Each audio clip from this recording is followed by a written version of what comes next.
Hello guys, कैसे हैं आप लोग। आई होप आप लोग ठीक होंगे और आप लोगों की पढ़ाई भी बहुत अच्छी चल रही होगी। तो आज की वीडियो में हम चैप्टर 8 करने वाले declaration and payment of dividend. ये चैप्टर बहुत छोटा 1 घंटे का मोस्टली चैप्टर बहुत जल्दी ख़त्म हो जाएगा। तो आप ट्राई कीजिएगा इसी वीडियो में इसको पूरा कंप्लीट कर लें और फिर इसके बाद जो भी आपके पास क्वेश्चन है उसको आप देख लें। तो स्टार्ट कर रहे हैं। सबसे पहले डिविडेंड की डेफिनेशन हमारी सेक्शन 235 में गिवन है। Dividend includes इंटीरियम dividend. Normal dividend और इंटीरियम डिविडेंड सेम होता है, कुछ ज़्यादा स्पेशल डेफिनेशन नहीं है इसकी, लेकिन कुछ इंपॉर्टेंट पॉइंट्स है उसको आपको याद रखना होगा इस एमसीक्यू पॉइंट ऑफ व्यू से, और थोड़ा क्वेश्चन भी उस पर बन सकता है नॉर्मली, लेकिन ज़्यादा नहीं। लेकिन आपको एमसीक्यू पॉइंट ऑफ व्यू से याद रखना होगा। जैसे it is a distribution of profit, यानी कि डिविडेंड जो है वो प्रॉफिट का डिस्ट्रीब्यूशन है। आप लोगों को भी नॉर्मली पता होगा, ज़्यादा कुछ है नहीं इसमें।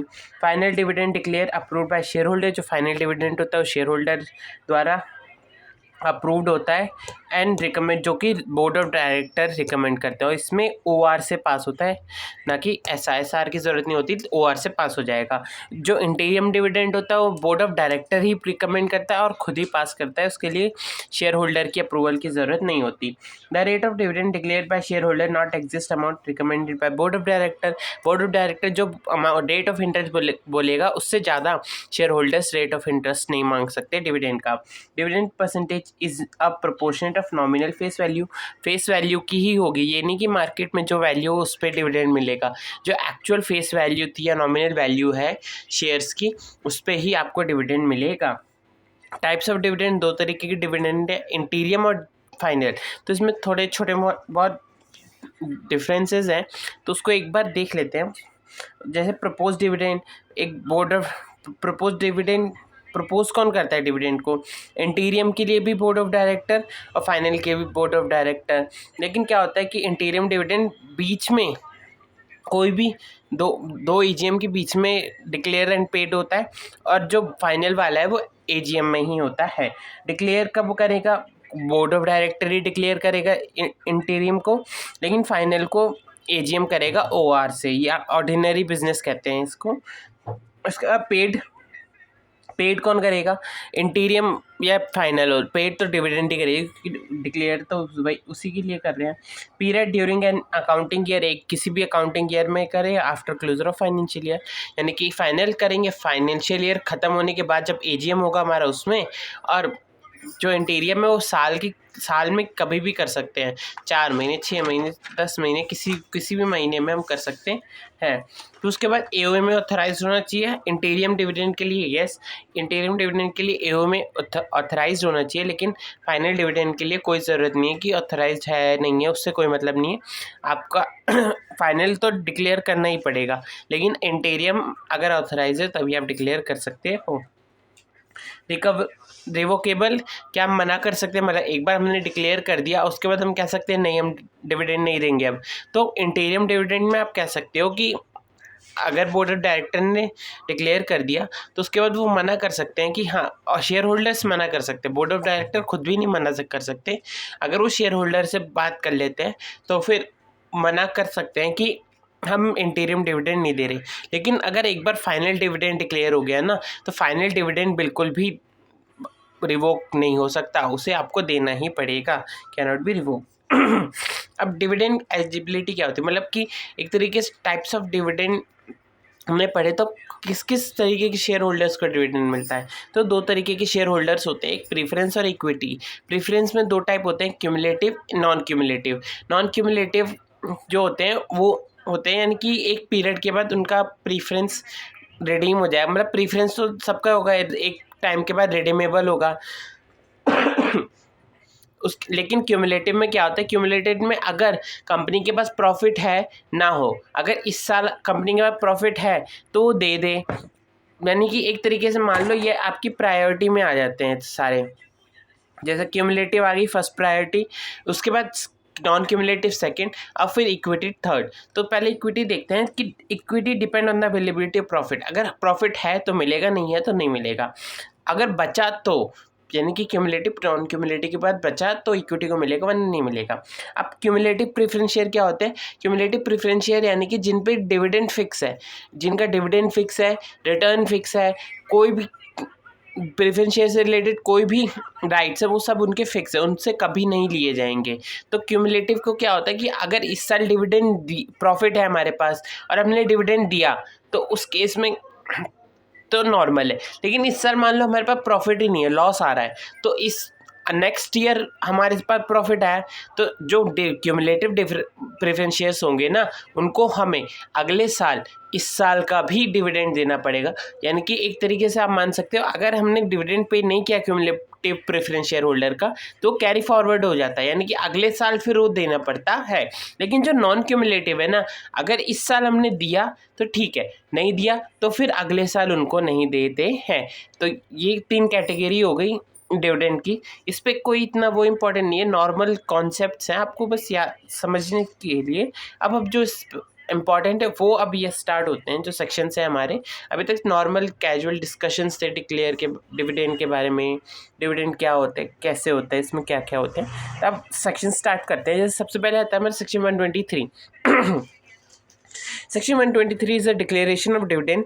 डिक्लेरेशन डिविडेंड, अब डिविडेंड पे करना है तो पे कहाँ से करेंगे, कहाँ से हमारे पास प्रॉफिट आएगा। तो सबसे पहले इसमें बात करते हैं सोर्स ऑफ फंड के बारे में कि हमारे पास फंड कहाँ से आएगा डिविडेंड देने के लिए। तो profit for that financial year, यानी कि जिस साल पे कर रहे हैं या डिक्लेयर कर रहे हैं डिविडेंड, उस साल का प्रॉफिट आफ्टर डेप्रिसिएशन, यानी कि वो नॉर्मल है कि डेप्रिसिएशन हटाने के बाद जो प्रॉफिट बचता है वो, और undistributed profit of previous financial years after depreciation as per schedule, यानी कि जो बैलेंस शीट का प्रॉफिट या लॉस अकाउंट का बैलेंस होता है ना, वही हमारे एक तरीके से नेट प्रॉफिट है मान लो।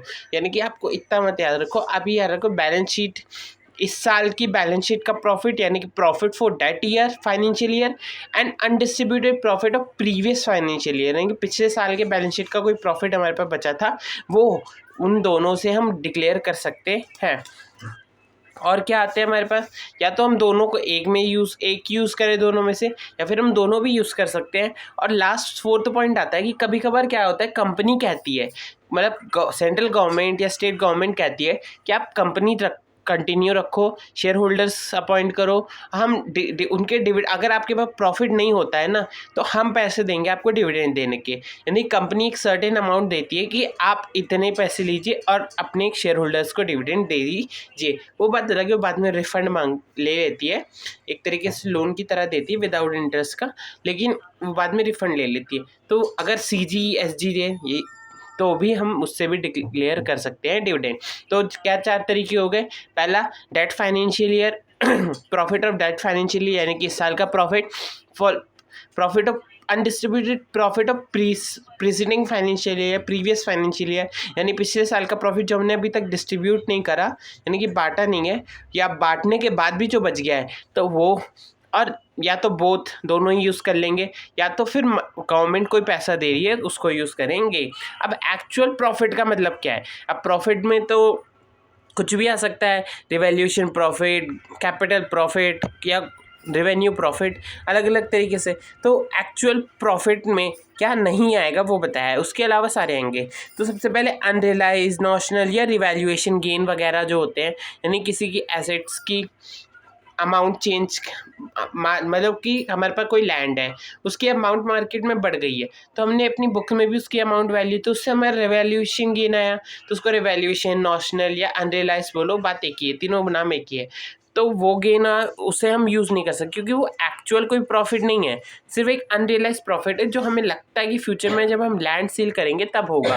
उसके बाद सेकंड आता है change in carrying amount of assets and liabilities और मेजरमेंट ऑफ फेयर वैल्यू, यानी कि जब कभी कभार क्या होता है कि कंपनी, कुछ कंपनीज होती हैं वो अपनी बुक्स को हमेशा मार्केट वैल्यू पे सेट रखती हैं, ज़्यादातर तो बुक वैल्यू पे रखती हैं, लेकिन कुछ होती हैं कि मार्केट वैल्यू पे रखती हैं। अब मार्केट वैल्यू पे रखेंगे तो उनके एसेट्स कम ज़्यादा तो होंगे, एसेट्स लायबिलिटी, तो उस केस में जो भी वहाँ से गेन बनता है ना कुछ तो एक्सेस बनेगा, तो वो एक्सेस भी यूज़ नहीं हो सकता प्रॉफिट के अंदर। उसके अलावा जो भी आपका कैपिटल रिजर्व, जनरल रिजर्व या सिक्योरिटी प्रीमियम, हम सब P&L अकाउंट का बैलेंस वो सब यूज़ कर सकते हैं। Note, capital reserve can not be use for the payment of dividend free reserve, क्योंकि कैपिटल रिजर्व भी नहीं होगा, यहाँ भी कैंसिल कर दिया, मना कर दिया कि वो फ्री रिजर्व नहीं आता। Previous year loss or depreciation not provided in previous year has to be set off against the current year profit before declaration of dividend. यानी कि इस साल का जब हम डिविडेंड पे करने जाएंगे ना, तो एक डिविडेंड का सर्टेन अमाउंट निकलेगा, तो जो अमाउंट निकलेगा ना उसमें से पहले पिछले साल का जितना भी हमारा कोई लॉस होगा या डेप्रिसिएशन होगा उसको लेस कर देंगे, उसके बाद जो अमाउंट बचेगा उसको ही हम उसी से हम डिक्लेयर करेंगे। ये बहुत इंपॉर्टेंट पॉइंट है, तो आपको ये याद रखना होगा कि किसी भी अगर प्रीवियस ईयर का कोई लॉस है, कोई डेप्रिसिएशन है, तो उसे पहले सेट ऑफ किया जाएगा, उसके बाद ही हम डिक्लेयर कर सकते हैं dividend. Capital profit can not be use for dividend, यानी कि अगर हमने कोई अपनी एसेट्स या एसेट्स बेची, कोई लैंड बिल्डिंग बेची डिविडेंड डिक्लेयर करने के लिए, तो उस केस में वो प्रॉफिट भी आपको यूज़ नहीं करना है। कैपिटल प्रॉफिट डिविडेंड के रूप में नहीं माना जाएगा, ओनली रेवेन्यू प्रॉफिट। उसके बाद क्या होता है, amount to be transfer to reserve. क्या अमाउंट भी ट्रांसफ़र करना ज़रूरी है रिजर्व में? हाँ, मतलब कि अगर कंपनी चाहती है तो एक सर्टेन अमाउंट या जितना वो डिक्लेरेशन दे रखी है उतना अमाउंट ट्रांसफ़र कर सकती है, वरना इतना कोई इम्पॉर्टेंट नहीं है। उसके बाद rate of dividend.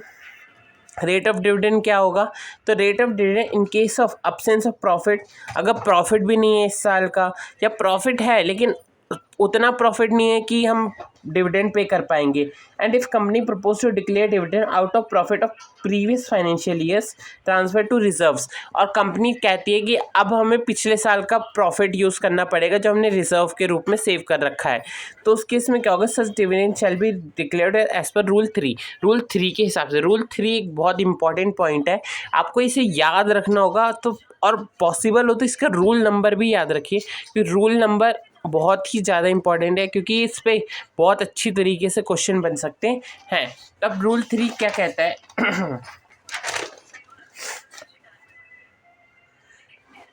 Rule 3 of companies declaration of payment of dividend rule 2014 क्या कहता है, वेरी इंपॉर्टेंट, मैंने मार्क भी कर रखा है। उसके बाद dividend shall not be exist the lowest of the following, यानी कि जो डिविडेंड है वो इनसे इंक्रीज नहीं, ज़्यादा नहीं होना चाहिए। अब किन से ज़्यादा नहीं होना चाहिए, तो हम रूल 3 में 3 पॉइंट्स डिफाइन है, उनसे ज़्यादा नहीं होना चाहिए। सबसे पहला पॉइंट क्या आता है, rate of dividend shall not be exist average rate of preceding 3 financial year, यानी कि इस साल हम जो डिविडेंड डिक्लेयर करने जा रहे हैं ना, वो पिछले 3 फाइनेंशियल ईयर के एवरेज से ज़्यादा नहीं होना चाहिए। मान लो पिछले साल था 10, 15, 20, तो 10, 15 और 20 मिला के हो गया हमारे पास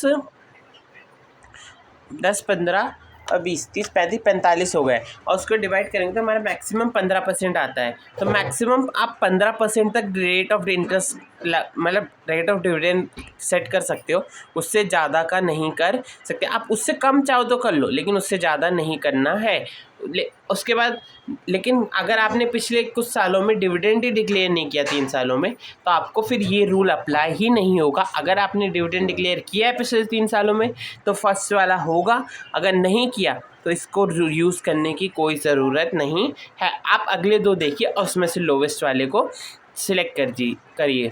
उसके बाद पॉइंट 2 क्या आता है, पॉइंट 2 कहता है amount of 10%, minimum 10% of paid up share capital free reserve and amount drawn which shall be first set of the current year loss, यानी कि जो अमाउंट ड्रॉ करेंगे, विदड्रॉ करेंगे ना, वो मिनिमम 10% होना चाहिए पेड अप शेयर कैपिटल का, लेस देन 10% होना चाहिए।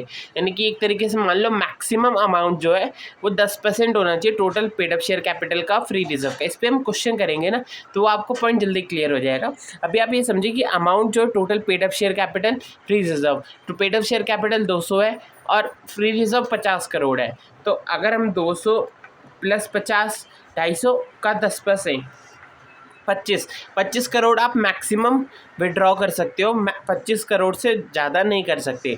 लेकिन यहाँ पे एक कंडीशन और है, यानी कि जो 25 करोड़ है, अगर पिछले साल का कोई लॉस या डेप्रिसिएशन है, मान लो पिछले साल का 10 करोड़ का लॉस है या और 5 करोड़ का डेप्रिसिएशन है, तो जो 25 है ना, तो उसमें से पहले 10 करोड़ का लॉस सेट ऑफ होगा 5 करोड़ का डेप्रिसिएशन सेट ऑफ होगा और फिर जो अमाउंट बचेगा 10 करोड़ वो हम डिविडेंड के लिए यूज़ करेंगे। अगर होता है तो, नहीं होता तो फिर करने की ज़रूरत नहीं हो, डायरेक्ट फिर 25 करोड़ ही आ जाएगा। उसके बाद लास्ट थर्ड पॉइंट आता है balance in reserve is minimum 15% of paid up share capital, यानी कि हम जितना अमाउंट भी विड्रॉल करें लेकिन उसके बाद हमारे पेड अप शेयर कैपिटल का 15% अमाउंट का रिज़र्व हमारे पास सेव्ड होना चाहिए, ताकि फ्यूचर में हमें कोई भी क्राइसिस आए हमारी कंपनी में तो हम उसका यूज़ कर सकें। अब इसका एग्जांपल देखते हैं तो उससे क्लियर हो जाएगा अच्छे से।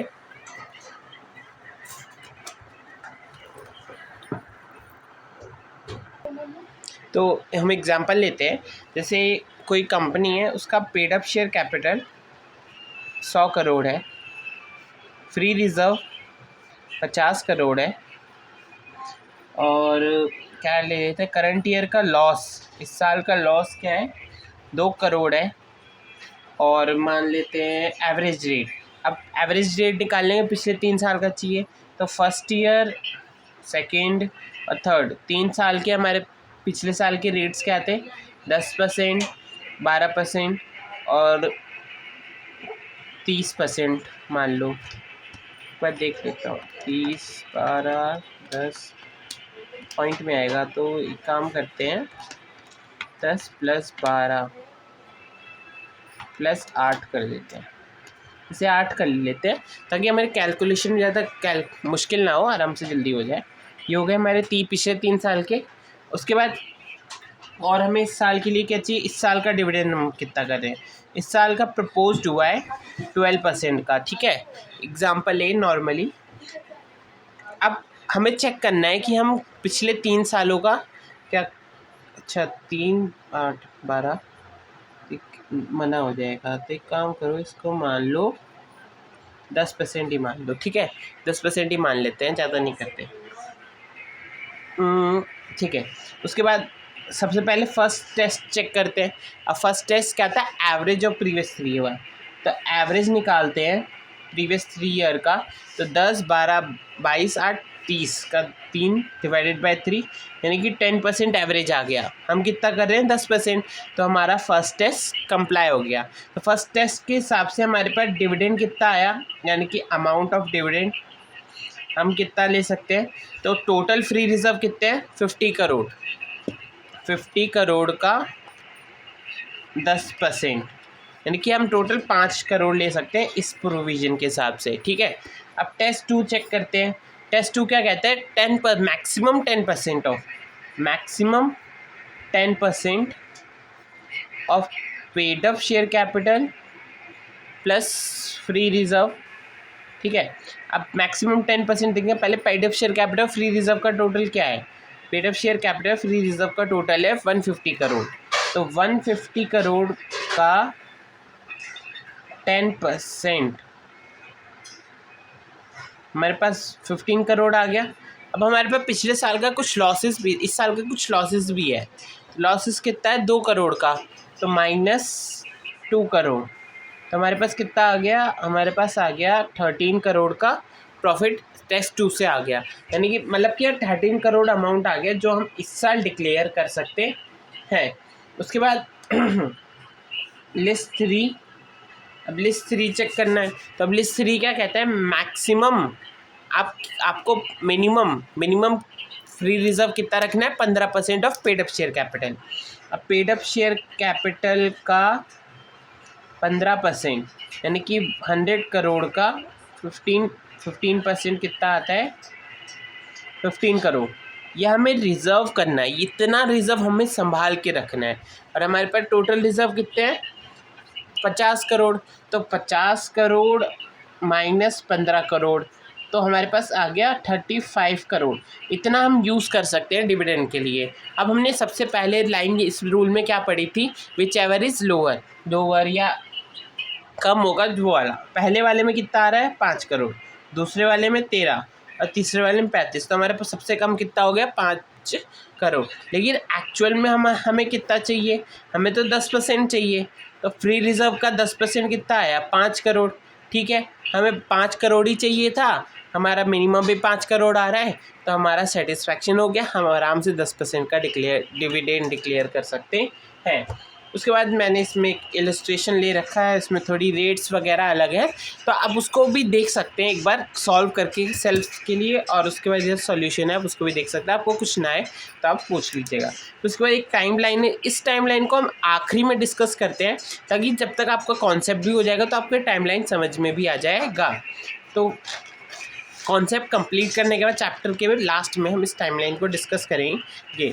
तो उसके बाद company should deposit with in 5 days from declaration separate, यानी कि जब कंपनी डिविडेंड डिक्लेयर करेगी ना, उसके अगले 5 दिन के अंदर उसे एक सेपरेट बैंक अकाउंट में उसको डिविडेंड को ट्रांसफ़र कर देना है, ताकि वो बाकी शेयर होल्डर्स तक पहुंच सके। Dividend shall be paid to registered holder, अगर कोई रजिस्टर्ड होल्डर है कंपनी का उसको देंगे। उसने किसी को ऑर्डर दिया है कि उसको खुद को नहीं चाहिए, किसी और को ट्रांसफ़र कर दो, तो उसको देंगे। या उसका कोई बैंकर आया है या बैंकर की डिटेल है, उनको ट्रांसफ़र कर सकते हैं। Shall not be payable in tax cash, यानी कि ये कोई किसी भी तरीके से कैश में पे नहीं होगा डिविडेंड, ओनली ऑनलाइन ट्रांजेक्शन्स होंगे। और bonus can not be issued in lieu of dividend, मतलब कि ये नहीं कि आपने डिविडेंड अभी तक पे नहीं किया है तो आप बोनस भी इशू नहीं कर सकते। आप बोनस भी इशू कर सकते हो, भले ही आपने अभी तक आपका डिविडेंड का प्रोसेस चल रहा है, तो उसके साथ आप डिविडेंड बोनस भी इशू कर सकते हो अगर कंपनी चाहती है तो। वरना कोई ऐसे वो मैंडेटरी थोड़ी ना है कि डिविडेंड दे रहे हो बोनस भी देना पड़ेगा। तो बोनस शेयर्स भी आप इशू कर सकते हो, इसमें कोई रुकावट नहीं आएगी कि डिविडेंड पे नहीं किया तो बोनस भी नहीं करोगे। Nothing is be section profit is capitalisation profit, यानी कि कैपिटलाइजेशन प्रॉफिट से ही करते हैं नॉर्मली हम बोनस, तो उसको आराम से यूज़ कर सकते हैं, इशू कर सकते हैं। तो उसके बाद company which fails to comply, अगर कोई कंपनी फेल हो जाती है 73-74 को, 74 सेक्शन में 73-74 हमारा चैप्टर नंबर 5 में आता है, तो उसमें आप हम पढ़ेंगे कि एक्चुअल में 73-74 है क्या, वो डिपॉजिट से रिलेटेड है, तो वहाँ पे आपको क्लियर हो जाएगा। लेकिन अभी आप ये समझिए, कोई भी कंपनी डिफ़ॉल्ट करती है तो company can not shall not declare any dividend, यानी कि अगर वो डिविडेंड क्या डिफ़ॉल्ट कर दी कि डिविडेंड पे नहीं किया, या बहुत कंटिन्यू फेल करती आ रही हो डिविडेंड पे नहीं करने का, मतलब कि एक बार उसने डिविडेंड पे नहीं किया था और उसको कंटिन्यू रखा है, अभी तक जो बैलेंस डिविडेंड था उसे वापस नहीं करा है, तो उस केस में क्या होगा कि उस फेल कंप्लाई करना पड़ेगा, मतलब प्रोविजंस वगैरह है कुछ, वो हम देखते हैं। लेकिन आपको याद रखना पड़ेगा कि अगर कोई कंपनी फेल हो जाती है तो आगे भी मतलब उसके साथ कुछ राइट्स वगैरह होते हैं। ये पॉइंट यहाँ पे कुछ क्लियर नहीं है, हम आगे देखते हैं कि आखिर में उस पर क्या कंप्लाई वगैरह करना पड़ेगा। उसके बाद सेक्शन 8 कंपनी के बारे में बात करता है। तो सेक्शन 8 कंपनी के बारे में तो आपको भी पता होगा कि सेक्शन 8 कंपनी डिविडेंड डिक्लेयर नहीं कर सकती, क्योंकि वो डिविडेंड डिक्लेयर करने के लिए नहीं बनती, एक प्रॉफिट मोटिव के लिए तो नहीं बनती ना वो, क्योंकि उसका तो वही होता है मोटिव ही कि हम डिविडेंड डिक्लेयर नहीं करेंगे। उसके बाद आगे देखते हैं हम हमारा नेक्स्ट सेक्शन 124 अनपेड डिविडेंड। अब क्या हो गया कि कंपनी तो डिविडेंड डिक्लेयर किया, लेकिन जो जिसको डिक्लेयर किया ना उसके पास डिविडेंड पहुंचा ही नहीं, या किसी कारण की वजह से डिविडेंड गया ही नहीं, तो उस केस में क्या होगा, तो उस केस में सेक्शन 124 कहता है where dividend declare is not paid या क्लेम्ड इन 30 days, यानी कि पेड नहीं हुआ या जिसको लेना था उसने लिया नहीं डिविडेंड आके, तो then the company shall within 7 days from the expire of the 30 days, यानी कि पहले कंपनी को 30 दिन का टाइम मिलता है कि आपको पे करना है डिविडेंड, और जब वो पे नहीं कर पाता ना उसके अगले 7 दिन के अंदर, नेक्स्ट 7 days के अंदर क्या करना होता है, उसे पूरे टोटल डिविडेंड जितने पे है उसके पास अनक्लेम डिविडेंड है, तो वो डिविडेंड उसके एक स्पेशल अकाउंट में ट्रांसफ़र कर दिया जाएगा, जिसे अनपेड डिविडेंड अकाउंट भी कहा जाता है। स्पेशल अकाउंट आपको याद रखना पड़ेगा, क्योंकि हो सकता है वो कोई ऐसे डायरेक्ट ना कहे कि अनपेड डिविडेंड अकाउंट, वो कुछ उल्टा पुल्टा नाम लेके कह दे, लेकिन आपको स्पेशल अकाउंट अगर वो लिख दे तो आपको समझ जाना होगा कि वो एक अनपेड डिविडेंड अकाउंट है और वो उसके लिए ही डिविडेंड को रखने के लिए ही होता है। यानी कि जो डिविडेंड हमने पे नहीं किया उसके लिए यही होता है। उसके बाद क्या आता है, within 90 days of transfer of UPAD, यानी कि अनपेड डिविडेंड अकाउंट में ट्रांसफ़र करने के 90 दिन के बाद या 90 दिन के अंदर, 90 डेज़ के अंदर, ये सारा हम टाइमलाइन में एक बार समझेंगे जब आखिरी में करेंगे, तो आपको और अच्छी क्लियर भी हो जाएगा और एक पूरे मिल जाएगा कि पहले 30 दिन के अंदर आपको डिक्लेयर करना होता है, नहीं किया तो 7 दिन के अंदर अनपेड डिविडेंड अकाउंट में डालना होता है, 90 दिन के अंदर एक स्टेटमेंट देनी होती है जिसमें नाम, एड्रेस, अनपेड अमाउंट लिखा हो मेंबर का जिसको भी नहीं गया है, और उसे कंपनी या कोई भी सीजी प्रिस्क्राइब वेबसाइट है वहाँ पे अपलोड करनी पड़ती है। On default of transfer of UPAD, अगर आप अनपेड डिविडेंड अकाउंट में अमाउंट को ट्रांसफ़र करने में डिफ़ॉल्ट करते हो तो आपको वहाँ पे इंटरेस्ट एट द रेट 12% के हिसाब से डिफ़ॉल्ट के लिए लगेगा। मतलब कि आपने जितना दिन लेट करोगे, पहले तो 30 डेज़ तो का टाइम तो दिया है कि उसमें आपको पे कर देना है, लेकिन आप उसके बाद भी जितना टाइम देर करोगे ना, आपको उतना उस पर इंटरेस्ट लगता जाएगा। उसके बाद कंपनी शेल इंटरेस्ट अक्रूड तो बेनिफिट ऑफ शेयर होल्डर, यानी कि शेयर होल्डर के बेनिफिट के लिए ही कंपनी पे वो इंटरेस्ट लगता है। Claimant shall apply the concern to the unpaid dividend amount, यानी कि जो उसने अमाउंट जो पे ऑफ लिया नहीं है, उसको डिविडेंड का अमाउंट जो मिला नहीं है वो उसको मांग भी सकता है बाद में, उसने कोई रोक नहीं है कि आपने एक बार नहीं लिया तो आपको दोबारा कभी नहीं मिलेगा।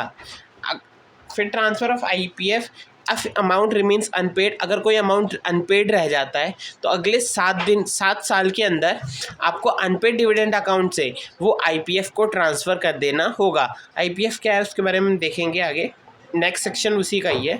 Transfer such amount to the IPF to issue receipt on such payment, यानी कि आईपीएफ को सिर्फ वो अमाउंट पूरा का पूरा ट्रांसफ़र कर देना होगा और उसके साथ एक स्टेटमेंट या रिसिप्ट देनी होगी कि वो पेमेंट किसका है, वो अमाउंट किसका है, या वो किस कारण से नहीं गया, और जो भी उसके लीगल प्रोसीजर होंगे वो सारे कंप्लाई करने पड़ेंगे। All share respect to the dividend will be unpaid या अनक्लेम्ड 7 साल के बाद, यानी कि जो डिविडेंड, जिस अमाउंट पे डिविडेंड नहीं गया 7 साल से ना, मतलब कि कोई अमाउंट शेयर थे उस पर जो बंदा था उसने डिविडेंड ही नहीं लिए 7 साल से अपने, तो उस केस में क्या होगा कि वो डिविडेंड तो ट्रांसफ़र हो गई, साथ में जो उसका शेयर अमाउंट था ना, जो भी शेयर्स की वैल्यूज़ थी वो सारी भी आईपीएफ में ट्रांसफ़र हो जाएगी। उसके बाद 7 कॉन्सिक्यूटिव ईयर्स, यानी कि अगर कंटिन्यू 7 साल तक नहीं लिया तो उसके बाद हम ट्रांसफ़र कर सकते हैं। Transfer to IPF, claimant can claim, वो आईपीएफ के पास जाके अपने डिविडेंड को वापस ले सकता है, अपने शेयर्स को वापस ले सकता है, उसमें कोई रोक नहीं है। ये नहीं है कि आपको एक बार चला गया तो फिर नहीं मिलेगा, आपको मिल जाएगा, इसमें कोई टेंशन नहीं है। उसके बाद पेनल्टी, अगर कंपनी किसी भी तरीके का या ओआईडी किसी भी तरीके का डिफ़ॉल्ट करती है तो उस केस में क्या होगा, for contravention penalty company minimum 1 lakh and 500 per day defaults के नेक्स्ट डे से, और मैक्सिमम 10 लाख तक का, एंड ओआईडी 25,000 और 100 rupees per day next day से 2 लाख मैक्सिमम तक जाएगा। नॉर्मल है पेनल्टी, तो आप इसको रीड कर लीजिएगा। तो वैसे इंपॉर्टेंट तो अभी कुछ नहीं कहा सकता क्योंकि एग्ज़ाम बहुत देर हो गए, तो एग्ज़ाम में क्या क्या आएगा हमें अभी नहीं पता, लेकिन ये फ़ायदा हो गया कि उससे पहले हमें 2 अटैम्प्ट के पेपर्स आरटीपी एमटीपी वगैरह देखने को मिलेंगे, उससे हमें एग्ज़ाम की क्लैरिफिकेशन ज़्यादा अच्छी हो जाएगी। उसके बाद section 125 investors education and protection fund, IPF fund, जिसके बारे में हमने पीछे बात किया। आखिर ये होता क्या, और ये कई सारे सेक्शनों में, बहुत पहले के वीडियो में भी मैंने बहुत सारी जगह बात कर रखा है इसका आईपीएफ में ट्रांसफ़र करने का, तो वहाँ भी इसका बहुत रिलेशन है। तो एक्चुअली में होता क्या है ये आईपीएफ, पहली बात तो आईपीएफ जो है गवर्नमेंट ऑथराइज्ड एजेंसी है जो कि डेवलपमेंट वगैरह के लिए बनाई गई है। तो सीजी स्टैब्लिश आईपीएस, सीजीएस ने अप्लाई किया, इस्टेब्लिश कर रखा है आईपीएफ को, और इसके पास अमाउंट कहाँ से, मतलब पैसे कहाँ से आते हैं अब हेल्प करने के लिए या डेवलपमेंट करने के लिए। तो कुछ स्टेप्स दिए हैं, आपको ये सारे याद रखने की ज़रूरत नहीं है क्योंकि बहुत हैं, तो उसके बाद आपको बस ये पता पढ़ना होगा ताकि अगर क्वेश्चन में कोई पॉइंट बोल देता है तो आपको तुरंत क्लिक कर जाएगी आईपीएफ के पास से जाएगा कि नहीं जाएगा। वैसे इसके कोई वैसे नहीं है कि एक पर्टिकुलर चीज़ आएगी, कुछ बहुत सारी चीज़ें दी हैं तो उसमें हम देख लेते हैं। जैसे गवर्नमेंट ग्रांट, डोनेशन, यूडीए यानी कि अनपेड डिविडेंड अकाउंट से ट्रांसफ़र होगा, एप्लीकेशन मनी, डिपॉजिट जो 7 या प्रेफरेंस शेयर जो 7 साल तक रिडीम करे थे लेकिन वो रीपे नहीं हुए या कोई और कारण से नहीं लिए गए, कोई इंटरेस्ट इनकम है, कोई अदर इनकम है, अब अदर अमाउंट है, यानी कि 1956 के कुछ 2 सेक्शनों के अमाउंट्स हैं, sale proceeds of the fractional shares out of bonus merger और ऐसी बहुत ये सारी चीज़ें हैं। तो आप इसको रीड करेंगे ना तो कुछ कुछ आपको समझा वैसे ही लग जाएगा, क्योंकि नॉर्मल क्या है वो शेयर्स के जो अमाउंट है, डिबेंचर, प्रेफरेंस शेयर वगैरह के वो ट्रांसफ़र हुए हैं, इंटरेस्ट आया है, डिविडेंड का अमाउंट आया जो पे नहीं हुआ, कोई बोनस शेयर वगैरह है वो सब आए हैं। उसके बाद यूटिलाइज़ कहाँ करती है ये इंपॉर्टेंट है कि वो यूटिलाइज़ कहाँ करती है। तो इसका शॉर्ट फॉर्म आप कह सकते हैं CD Pro Q। CD Pro Q सी यानी कि क्लास एक्शन लीगल एक्सपेंस यानी कि लॉ का कंप्लायंस करने के या लॉ से रिलेटेड कुछ भी एक्शंस वगैरह करने उसके लिए यूज़ करती है। डिस्ट्रीब्यूट डिस्क्राइड अमाउंट एलिजिबल एप्लीकेंट यानी कि जो भी डिस्प्यूट वगैरह कुछ चल रहे होंगे या किसी कारण से कोई अमाउंट उसके पास ट्रांसफ़र हुआ होगा, जैसे डिविडेंड पेमेंट का अमाउंट ट्रांसफ़र हुआ उसी तरीके से कुछ और भी कहीं और से अमाउंट आया होगा एक डिस्प्यूट के कारण से, तो उस केस में वहाँ पे एक एप्लीकेंट जो एलिजिबल होगा उसको देने के काम आएगा। उसके बाद प्रमोशन ऑफ एजुकेशन अवेयरनेस यानी कि एजुकेशन वगैरह में को बढ़ाना ताकि ज़्यादा से ज़्यादा लोग एजुकेटेड बन सकें। उसके बाद रिफ़ंड, किसी भी तरीके का डिविडेंड, डिपॉजिट वगैरह इसके पास सबमिट हुआ है कहीं से तो उसको रिफ़ंड करने में भी यूज़ होता है। मैंने कहा था ना, बताया था पिछले सेक्शन में कि आईपीएफ में जाके आप अपना पैसा वापस मांग सकते हो, तो वहाँ ये रिफ़ंड का प्रोसेस आता है कि वहाँ पे आप आईपीएफ के आपको रिफ़ंड करती है तो उसमें भी वो अमाउंट यूज़ होता है। उसके बाद other purpose incidental thereto या कोई और भी पर्पस होगा जो भी डिफाइन करा जाएगा वो सब के लिए यूज़ होगा, कोई ऐसा स्पेसिफिक 4-5 नहीं है, ये 5 चीज़ें हैं तो इसका आपको याद रखना होगा। बाकी जो भी होगा वो आप अदर्स में डाल सकते हो। उसके बाद प्लेसमेंट में apply to IPF for refund claimant यानी कि जिसका भी अमाउंट बचा हुआ था, जिसने अपना अमाउंट क्लेम नहीं किया था, वो भी रिफ़ंड के लिए मांग सकता है आईपीएफ से। अब authority of administration of fund, आखिर उसमें मेंबर्स कौन कौन से होते हैं और क्या क्या पोजीशंस होती हैं। तो आईपीएफ में सबसे पहले एक चेयरपर्सन होता है ex officio of secretary MCA, यानी कि एमसीए में सेक्रेटरी की पोस्ट पे जो होगा ना वही आईपीएफ में भी चेयरपर्सन के रूप में होगा। तो अब लोग कहेंगे ये दोनों जगह काम कैसे करेगा, तो दोनों जगह मतलब कि ये नहीं कि पोस्ट सेम होगी, मतलब कि जो वहाँ बंदा है उसको यहाँ लाख दो, वो वहाँ से हट जाएगा तो यहाँ पे रहेगा, ऐसा नहीं है। वहाँ पे जिसकी पोजीशन है वो पोस्ट जो है ना सेक्रेटरी की पोस्ट, वहाँ जो भी आएगा ना वो आईपीएफ का चेयरमैन साथ में रहेगा, उसको दोनों चीज़ कंट्रोल करनी पड़ेगी। उसके बाद सीईओ कोई भी हो सकता है जो सीजी अपॉइंट करे सेंट्रल गवर्नमेंट, या कोई और ऑफिशियल मेंबर्स सीजी के वो हो सकते हैं।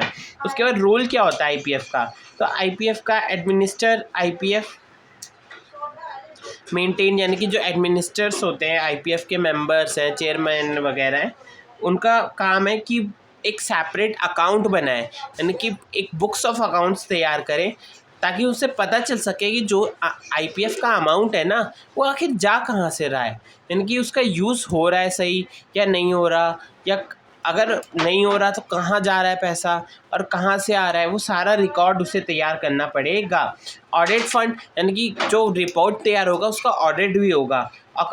Account of IPS audited by CG, audited by C and AG यानी controller and audit general of India, यानी कि ये एक सीजी की सेंट्रल गवर्नमेंट की एक अथॉरिटी है जो कि ऑडिट करवाएगी आईपीएफ की बुक्स का। उसके बाद ऑडिटेड अकाउंट जो भी होगा वो एनुअल रिपोर्ट के साथ, यानी कि जैसे एक नॉर्मल कंपनी में ऑडिट होता है, फाइनल रिपोर्ट बनती है, वो सब मिला के सीजी को सबमिट करना पड़ेगा और सीजी उसे हाउस ऑफ पार्लियामेंट में दिखा सकती है। जिस भी तरीके से उसका प्रोसेस रहेगा वो आगे की बात तो हमें नहीं जाना, हमें ये तक CG parliament house of parliament में उसको शो करेगी। उसके बाद सेक्शन 126 है और उसके बाद एक हमारा 127 रह गया, उसके बाद चैप्टर पूरा कंप्लीट हो जाएगा। तो आगे देखते हैं सेक्शन 126 क्या कहता है, पेंडिंग रजिस्ट्रेशन ऑफ ट्रांसफ़र, यानी कि ट्रांसफ़र का पेंडिंग रजिस्ट्रेशन क्या है, यानी कि मान लो कि हम किसी कोई बंदा है, ए लिमिट ए है, उसको अपने शेयर्स ट्रांसफ़र करने हैं बी को, लेकिन अब ये अभी के टाइम पे तो ऑनलाइन है तो सब जल्दी जल्दी हो जाता है। पहले क्या था कि प्रोसेस बहुत लंबा था, पहले एक फॉर्म तैयार करो, कंपनी को दो, कंपनी उसका चेक करेगी, सामने वाले से उसके राय लेगी और उसके बाद जो भी होगा प्रोसेस उसके हिसाब से करेगी। तो उस केस में क्या होता है, कभी कभार बीच में प्रोसेस के बीच में कंपनी डिविडेंड भी डिक्लेयर कर सकती है, तब वो डिविडेंड कहाँ जाएगा, तो उस केस में ये सेक्शन आता है। अगर कोई भी पेंडिंग ट्रांसफ़र है या पेंडिंग रजिस्ट्रेशन ऑफ ट्रांसफ़र है तो उस केस में क्या होगा कि where shares have transfer through instrument of transfer, यानी कि आईओटी इंस्ट्रूमेंट ऑफ ट्रांसफ़र से अगर शेयर्स ट्रांसफ़र होते हैं तो उस केस में क्या होगा कि सर्च instrument send to the company of registration, company को भेजा जाता है रजिस्ट्रेशन के लिए, वही प्रोसेस बता रखा है, and search registration is pending. ये तो पहले तो ये प्रोसेस हो गया कि इंस्ट्रूमेंट से ट्रांसफ़र हुआ है, कंपनी को भेज दिया इंस्ट्रूमेंट और अभी वो पेंडिंग है, ठीक है। अब उसके बाद असल में क्या होगा, transfer dividend with respect to the such appear to unpaid dividend account, यानी कि इससे रिलेटेड कोई भी अनपेड डिविडेंड अगर अब डिक्लेयर नहीं बचा है वो अनपेड डिविडेंड अकाउंट में ही रहेगा, तब तक रहेगा जब तक ट्रांसफ़र नहीं हो जाता। ट्रांसफ़र शेयर्स का ट्रांसफ़र होने के अगले 7 दिन के अंदर ही वो डिक्लेयर माना जाएगा, लेकिन जब तक वो ट्रांसफ़र नहीं होता तब तक वो अनपेड डिविडेंड अकाउंट में ही रहेगा, वो आईपीएफ में नहीं जाएगा। उसके बाद unless written consent from transferor, अगर ट्रांसफरर क्या देता है कि नहीं एक काम करो तुम शेयर्स को ट्रांसफरी को दे दो या आप मुझे दे दो, मतलब जो डिविडेंड है वो ट्रांसफरी को दे दो, तो उस केस में आप कंपनी ट्रांसफ़र कर सकती है, लेकिन वो वरना अगर ट्रांसफरर कुछ नहीं कहता तो वो डिविडेंड जो है वो अनपेड डिविडेंड अकाउंट में ही रहते हैं। और राइट या कोई बोनस इशू है तो क्या करेगा, तो उस केस में क्या होगा, कंपनी उसे अपने पास टेबल रखेगी, अपने मतलब रिकॉर्ड कर लेगी कि इस शेयर्स पे इतने बोनस इशू हैं या राइट इशू हैं, और आगे जब वो पेंडिंग अलॉटमेंट ख़त्म हो जाएगा, सारे शेयर ट्रांसफ़र हो जाएंगे, तो उसके बाद वो ऑफ़र फिर से दे देगी उस बंदे को जिसके वो शेयर्स थे, उसको रिकॉर्ड करके मेंटेन बना के रखेगी। तो कीप टेन एबेंस, यानी कि अपने पास संभाल के रखेगी, या जो भी होल्डर था पहले वाला उसको ये ऑप्शन दे देगी कि आप शेयर्स डिसाइड कर लो, परचेज़ कर लो, तो उसके हिसाब से वो संभाल बना के रखिए। मतलब कि किसी भी तरीके का राइट जो है शेयर होल्डर्स का वो कहीं भी डिफ्लेक्ट नहीं होगा, भले ही आपका रजिस्ट्रेशन कंफर्म हो या पेंडिंग में हो।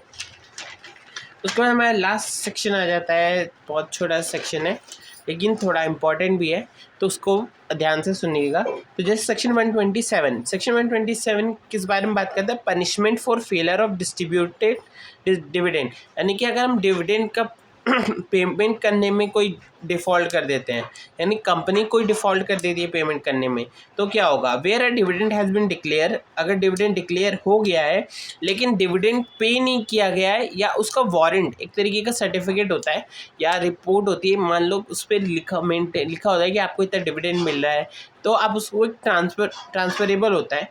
तो उस केस में क्या होगा, 30 दिन के अंदर, 30 डेज़ का टाइम था आपको बताया था मैंने कि 30 दिन के अंदर आपको ट्रांसफ़र करना होता है। तो उस केस में क्या होगा, पनिशमेंट लगेगी हर उस बंदे को जिसने जानबूझ के ऐसा नहीं किया, यानी कंपनी के जो भी डायरेक्टर जिनको पता था कि अभी तक डिविडेंड डिक्लेयर हुआ है लेकिन पे नहीं हुआ, तो उनको जेल हो सकती है 2 साल तक की, और उसके साथ साथ जेल एंड फाइन भी उनको पर 1000 पर डे के हिसाब से, कंटिन्यूइंग डिफ़ॉल्ट पे कोई मैक्सिमम डिफ़ॉल्ट नहीं है यहाँ पे, कंटिन्यूइंग डिफ़ॉल्ट, जब तक आप उसको पे ऑफ नहीं करोगे आपको पेनल्टी लगती रहेगी। उसके बाद कंपनी पे नॉर्मल है, क्या कंपनी को जेल थोड़ी ना भेज सकते, ज़्यादा से ज़्यादा फ़ाइन या पेनल्टी लगा सकते हैं। तो उस केस में उसको 18% के इंटरेस्ट का पेनल्टी लग जाएगा, यानी कि कंपनी को 18% के हिसाब से इंटरेस्ट देना पड़ेगा जितने भी डेज उसने डिफ़ॉल्ट करा है और जितना अमाउंट उसने अनपेड डिविडेंड अनपेड रखा है।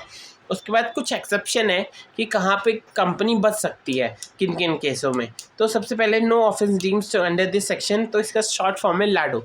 लाडो में आप याद रख सकते हो जैसे एल यानी कि ऑपरेशन ऑफ लॉ, यानी कि कोई लॉ का ऑपरेशन करने में, यानी लॉ में कोई चेंजेस हुए जिसके कारण से हम अभी तक डिविडेंड नहीं दे पाए, मतलब कि पहले 30 दिन था फिर अब 15 दिन हो गया, या किसी कारण और कोई और कारण था, कोई और प्रोसीजर चेंज हो गया डिविडेंड देने के लिए, लॉ ने कहा अभी इस प्रोसीजर से नहीं इससे देंगे, तो उस केस में भी हो सकता है।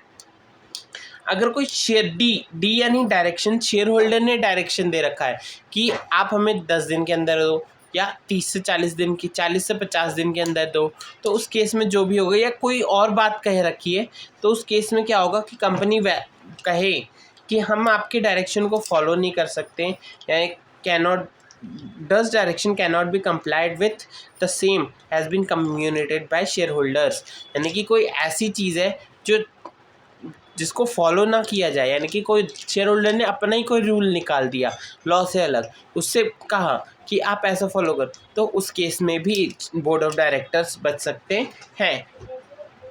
उसके बाद डी आता है डिस्प्यूट, यानी किसी तरीके का शेयर्स पे डिस्प्यूट है, यानी कि किसी दो भाई पे या किसी भाई और किसी और में कोई, यानी किन्हीं भी दो में कोई लड़ाई झगड़ा है शेयर से रिलेटेड, तो अब उस केस में हम डिविडेंड किसको दें, हमें तो नहीं पता किसके पास जाना चाहिए लीगल तरीके से, किसी की गलत के पास चला गया तो दूसरा वाला पे केस कर देगा।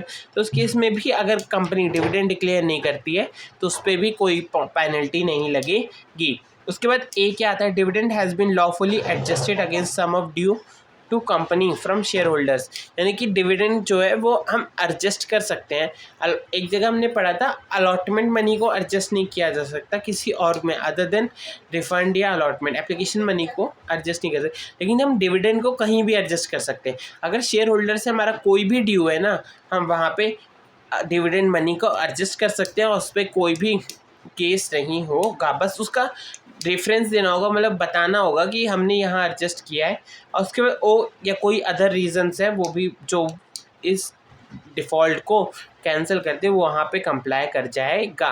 उसके बाद हमारा सेक्शन पूरा कंप्लीट हो गया। उसके बाद एक मॉडिफिकेशन रह गई है जो अभी न्यू आई है निधि कंपनी के लिए, कि निधि कंपनी के पास अगर किसी का 100 रुपये या उससे कम का डिविडेंड रखा है तो उसको सेक्शन 127 कंप्लाई नहीं होगा, मतलब कि अगर उसने उसमें रिपेमेंट नहीं करी ना तो उसमें कोई उस पर फाइन पेनल्टी कुछ नहीं लगेगा निधि कंपनी के केस में। लेकिन अमाउंट कुछ कंडीशंस हैं कि जिसको आपको निधि कंपनी को फॉलो करना होगा। पहला एक कि आपके पास 100 रुपये या उससे कम का डिविडेंड नहीं होना चाहिए।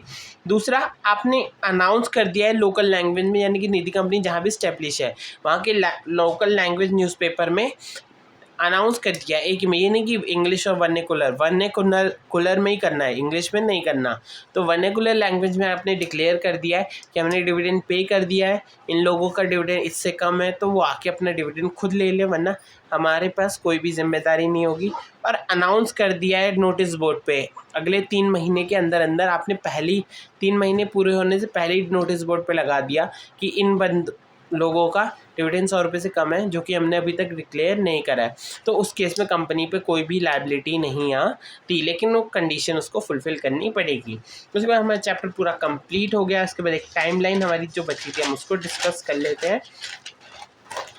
जैसे सबसे पहले हाँ, तो टाइमलाइन क्या थी, सबसे पहले डिक्लेयर होने के 5 दिन के अंदर स्पेशल अकाउंट में डालना था, ठीक है। तो स्पेशल अकाउंट में 5 दिन के अंदर ए पॉइंट आ गया, deposit the separate bank account. तो separate bank account unpaid dividend separate bank account हो गया, ठीक है।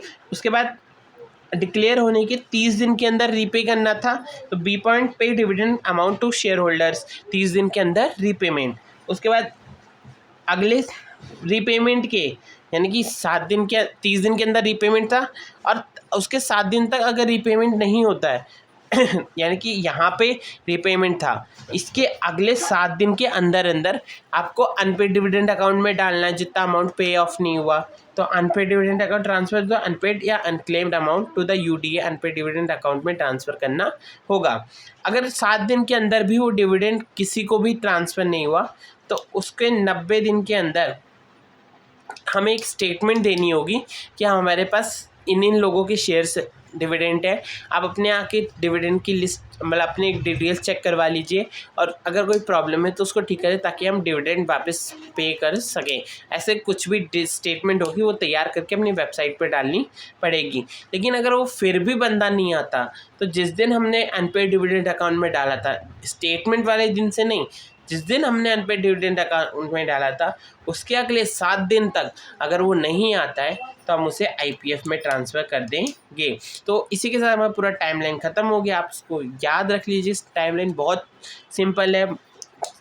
5 दिन के अंदर सेपरेट बैंक अकाउंट, 30 दिन के अंदर रीपेमेंट, अगले 7 दिन के अंदर अनपेड डिविडेंड अकाउंट, 90 दिन के अंदर स्टेटमेंट तैयार करना है और नेक्स्ट 7 ईयर्स के अंदर आईपीएफ में ट्रांसफ़र करना है। तो इस तरीके से आपका पूरा चैप्टर 8 कंप्लीट हो गया। आई होप आप लोगों को बहुत मज़ा आया होगा चैप्टर समझने में और आप लोगों को बहुत अच्छे से समझ आया होगा।